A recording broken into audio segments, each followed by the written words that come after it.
Guys, tanggal 19 Juli 2025, Menkes akan menandatangani amandemen IHR.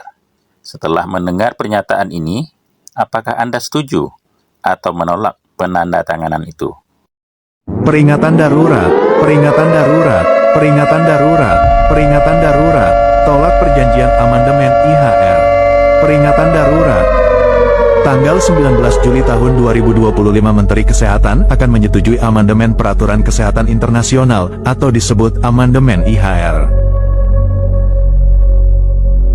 Indonesia harus menolak perjanjian amandemen IHR ini.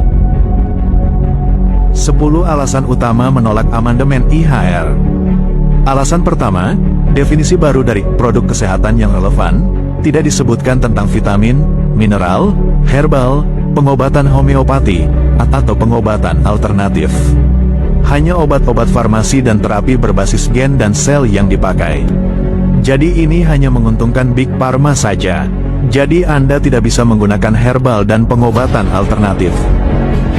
Alasan kedua, Direktur Jenderal WHO diberi kewenangan untuk menyatakan darurat pandemi hanya berdasarkan penilaiannya sendiri, tanpa sistem pengawasan atau pengimbangan kekuasaan.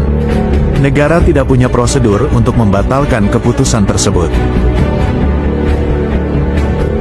Alasan ketiga, negara-negara diwajibkan untuk mempertahankan atau meningkatkan pendanaan domestik dalam mendukung pelaksanaan peraturan ini.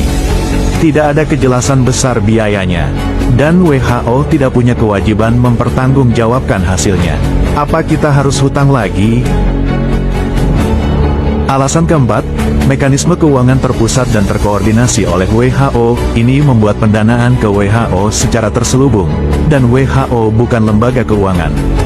Bagaimana mekanisme keuangan akan dikendalikan, tanpa audit yang transparan dan tanpa perlindungan terhadap konflik kepentingan? Pasal ini disisipkan secara diam-diam dalam naskah akhir tanpa dicetak tebal, seolah-olah merupakan bagian dari peraturan lama dan bukan amandemen. Alasan kelima, Direktur Jenderal WHO tidak menyerahkan versi akhir dari amandemen tersebut, seharusnya minimal 4 bulan sebelum pemungutan suara, seperti yang diwajibkan dalam Pasal 55 Ayat 2. Kenapa terburu-buru disahkan, dan kenapa Menkes mendukung ini? Alasan keenam, sangat tidak dapat diterima bahwa orang sehat yang hanya diduga terpapar penyakit menular bisa dikarantina. Alasan ketujuh, semua penyelenggara transportasi umum harus menerapkan tindakan kesehatan, harus menyemprotkan bahan kimia ke penumpang naik dan turun. Ini adalah pelanggaran dari kebebasan dasar kemanusiaan. Alasan kedelapan, negara-negara diwajibkan membuat undang-undang nasional untuk menerapkan amandemen IHR ini.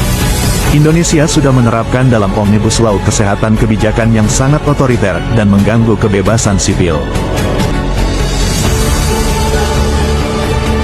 Alasan kesembilan, pendistribusian produk kesehatan dan aksesnya dipegang oleh Direktur Jenderal WHO, di mana memperkuat sistem WHO dalam mendapatkan keuntungan lewat skema sertifikasi standar WHO dan penggunaan darurat atas produk kesehatan.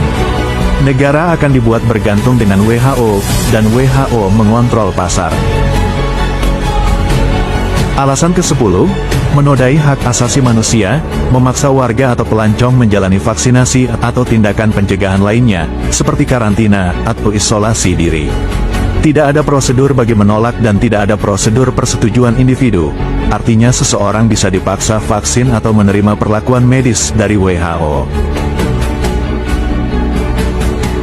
Kedaulatan kesehatan rakyat Indonesia dalam bahaya. Tolak amandemen IHR.